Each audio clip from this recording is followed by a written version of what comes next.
በስመ አብ ወወልድ ወመንፈስ ቅዱስ አሐዱ አምላክ ሚያዝያ 7 በዚህች ቀን የእመቤታችን አምላክን የወለደች የቅድስት ድንግል ማርያም አባቷ ጻድቅ ኢያቄም አረፈ።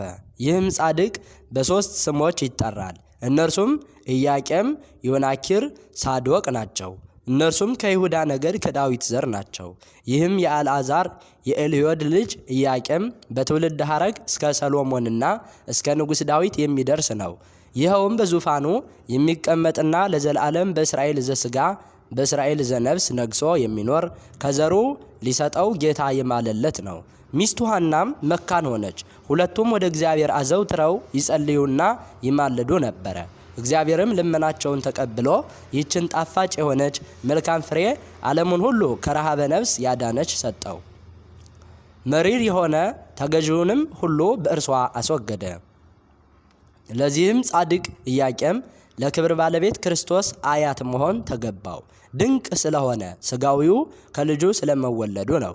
እግዚአብሔርም በእመቤታችን በቅድስት ድንግል ማርያም መወለድ ደስ ባሰኘው ጊዜ በልቦናው ደስ ብሎት መስዋዕቱን አቀረበ።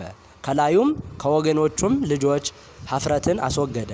አምላክን የወለደች እመቤታችን ቅድስት ድንግል ማርያምን ጡት ካስተዋት በኋላ ለእግዚአብሔር እንደተሳሉ ተሸክመው ወደ እግዚአብሔር ቤተ መቅደስ ወስደው አስገቧት። ጻድቅ ኢያቄም ጥቂት ዘመን ኑሮ በሰላም አረፈ። የከበረች በረከቱ ከሁላችን የክርስቲያን ወገኖች ጋር ለዘላለም ትኑር አሜን።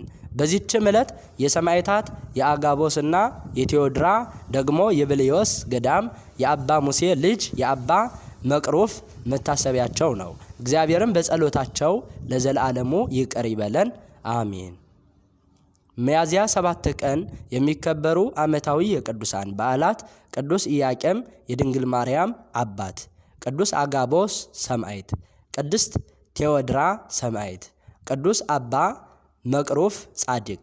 ወርሃዊ በዓላት: ስሉስ ቅዱስ አብ ወወልድ ወመንፈስ ቅዱስ፣ አባ ጊዮርጊስ ዘጋስጫ፣ አባ ሲኖዳ የባህታውያን አለቃ፣ አባ ዳንኤል ዘገዳመ ሲሃት፣ አባ ባውላ ገዳማዊ፣ ቅዱስ አትናቴዎስ ሐዋርያዊ፣ ቅዱስ አግናጤዎስ ለአንበሳ የተሰጠ። መሠረቶቿ በተቀደሱ ተራሮች ናቸው።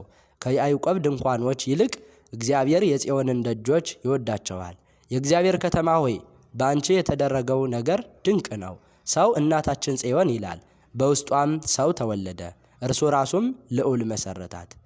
ዘአቅረብኩ ማሕሌተ አዘኪረየ አእላፈ እምለተ ጸምዱከ ዘልፈ ለእላ ያነብብ ተወከፍ ሰንዴቴ መጽሐፈ እንተረሰይከ እግዚኦ ጸሪቀ መበለት ወኩፈ እምእለ አብኡ ብኡላን ዘተርፈ። ነቢያት፣ ቅዱሳን፣ ሰባኪያን፣ ሰማዕታት፣ ጻድቃን፣ መላእክት፣ ትጉሃን፣ ደናግል፣ አዲው መነኮሳት ሄራን ባርኮ ባርኮ ጉባኤ ዛቲ መካን እስከ አረጋዊ ልሂቅ ወምንዑስ ሕፃን ለዘጸሐፎ በክርታስ ወለዘ አጸሐፎ እንዘይደርስ ለዘ አንበቦ ወለዘ ተርጎሞ በልሳን ሐዲስ ወለዘ ሰምዐ ቃሎ በእዝነ መንፈስ በጸሎተ እሙ ማርያም አራቂተ ኩሉ እምባይስ ህቡረ ይመሐረነ ኢየሱስ ክርስቶስ ህቡረ ይመሐረነ ኢየሱስ ክርስቶስ ህቡረ ይመሐረነ ኢየሱስ ክርስቶስ አሜን። ይማረን።